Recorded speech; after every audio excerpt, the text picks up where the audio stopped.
Hello everyone, Noik, and it is now time for us to conclude Marvel's Supernatural Sundays. He says we are now finally talking about the Midnight Suns.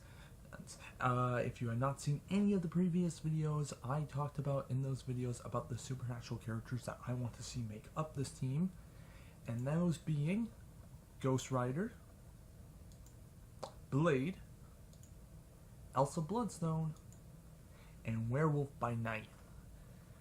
Now, I didn't include these in before, but I think Netflix, if they were ever to present these, they should all be kind of around, well, this time, late October, in order to kind of capture, hey, we're going into the spooky with Halloween, you know, we're close enough that people can watch it on a Friday, or they could also save it for Halloween itself. So I'm going to put that. Now, before I actually get into the actual Midnight Suns plot, I wanted to talk a bit first about trailers and music. As the song on a trailer can really put off and put on people if they're going to be interested in this. Like the last two Inhumans trailers, the music used in it really helped out a lot because there wasn't anything too big, like it was a pretty basic trailer. But the songs in turn got you more excited for it. The same can be also said about the Justice League trailers. Like, even if you were feeling, am I going to even see this? I didn't like anything before with what was going on. Boom, hey, these songs are getting me pumped up. They match what the feel is, they have a good tone, their settings are right, so that's important. It can also be, like I said, putting off. This is similar to that Magnificent Seven trailer, where they had some rap music on it. And while rap is not really my forte, I can also see where it can work. And like the Deadpool movie, the rap, it's gonna give you, this really helped fit the tone, the visuals and that. But rap does not work for a Western, and my friend says, it's a different kind of Western.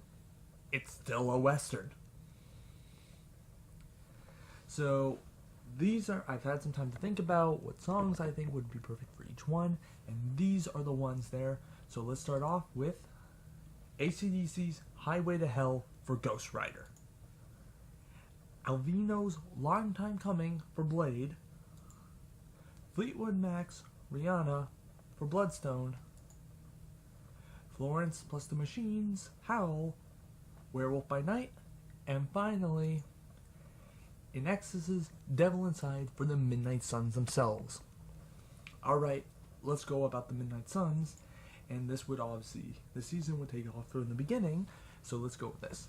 The team was formed by the Ghost Riders Danny Ketch and Johnny Blaze after Ghost Rider received a vision in which he learned that Lilith, mother of all demons, was being resurrected and posed as a great threat. She planned to use her demon children, the Lilin, to take over Earth. Though Lilith had many children, she had 4 children who were very loyal to her. Their names were Pilgrim, Nakota, Meat Market, I should have really reread this, and most powerful of 4, Blackout. Ghost Rider, so lend me. Blackout. Though she has a lot more children to help her, the rest had forsaken Lilith. After she was imprisoned, many of the Lilith were either scattered or killed. Those who were scattered forgot the ways of Lilith and moved on with their lives, except Lilith's most faithful servants. The team consisted of the Night Stalkers, a bunch of different vampires, Morbius, the living vampire, the spirits of vengeance, and later, and the Darkhold Redeemers. So and while secretly assembling a team, and some teams who behind the scenes, Doctor Strange didn't officially join the team until the Siege of Darkness storyline.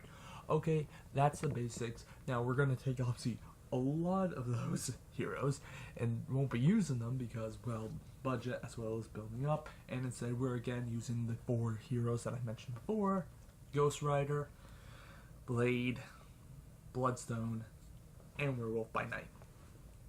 Now, all those members, in fact, except for Bloodstone, have become members of the Midnight Suns before, so it's kind of in a similar spot as the Defenders, where Luke Cage, Daredevil, and Iron Fist all became Defenders. Jessica Jones didn't. They can still fit this feel and this theme. Now, Again, just as that's having difference, there's going to be some differences here. I'm sorry, Doctor Strange fans. I know in a few blogs and that and forums, people would really like to see this, but in order to fit the MCU's thing of change but keeping spirit, he wouldn't be the one that would be secretly assembling them. This would actually go to Damian Hellstorm, who, as those of you who have read the Midnight Suns know, he has been a member, he's even been a leader of them. He would in fact be the one, and to play him, I hope I'm getting this name right, Nikolaj Coster-Waldau. I'm probably getting this name very wrong. But he's my choice to play him.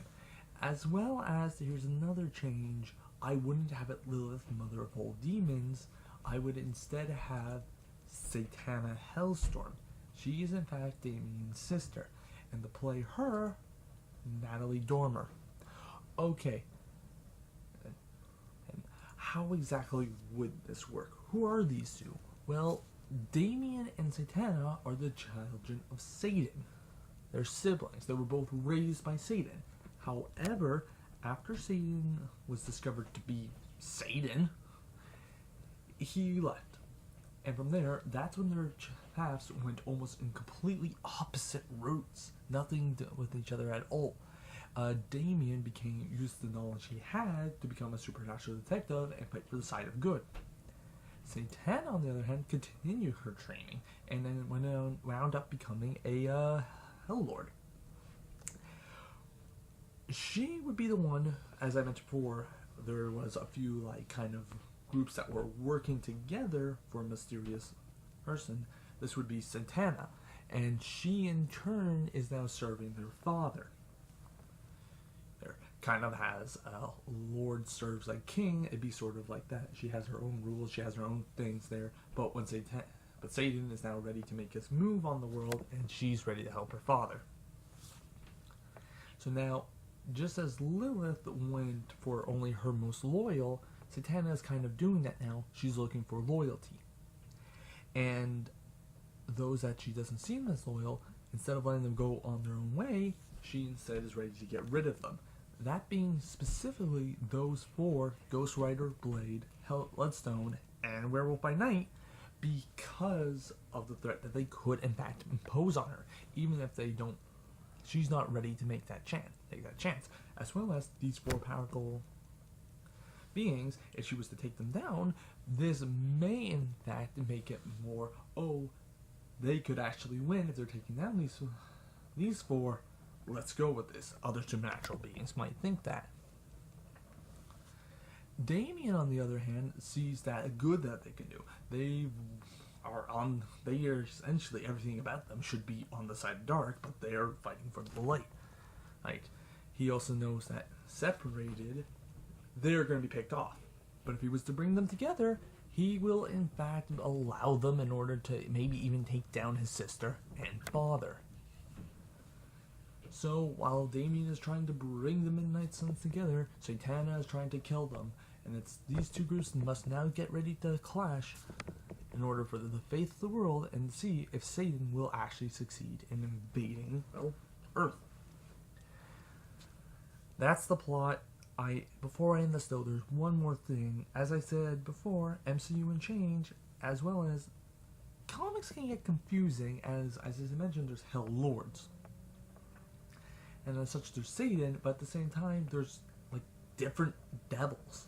It's weird like that. And I don't mean one for each religion. Okay, I understand that. I mean where it's here's one and it's incorporating multiple of the same religion. It's just probably writers couldn't use that certain character, so they created this one. But I would probably want to simplify it for the Netflix, called the MCU. And so instead of being Satan, who really isn't as used as much, I would use the much more probably well-known Mephisto. Mephisto he's a jerk. Right? He's cunning, he's sly. A lot of people thought he may actually be appearing in Infinity War. So far we haven't seen anything, and that Loki would be actually taking his role. For him, however, he would be kind of the big bad for the Midnight Suns, and since he actually has connections to some of the Defenders, these two coming together, so he would almost act as the Thanos for the Netflix universe. And to play him, I have two people in mind. The first being Jim Carrey, and the second being Harry Lloyd. Harry Lloyd is probably my more preferred because I kind of like the whole, since he is younger than Nicole and Natalie, that he, it'd be kind of funny to see that these two older people, like, looking at this person as their father, this younger. That's my overall thoughts. What are your thoughts on this? If you do like the ideas, please feel free to share the video. Please do share it, as this gets word out easier. For those that don't understand or do not like something, feel free to comment below. I will get back to you as soon as I can. And happy Halloween, everyone. And until next time.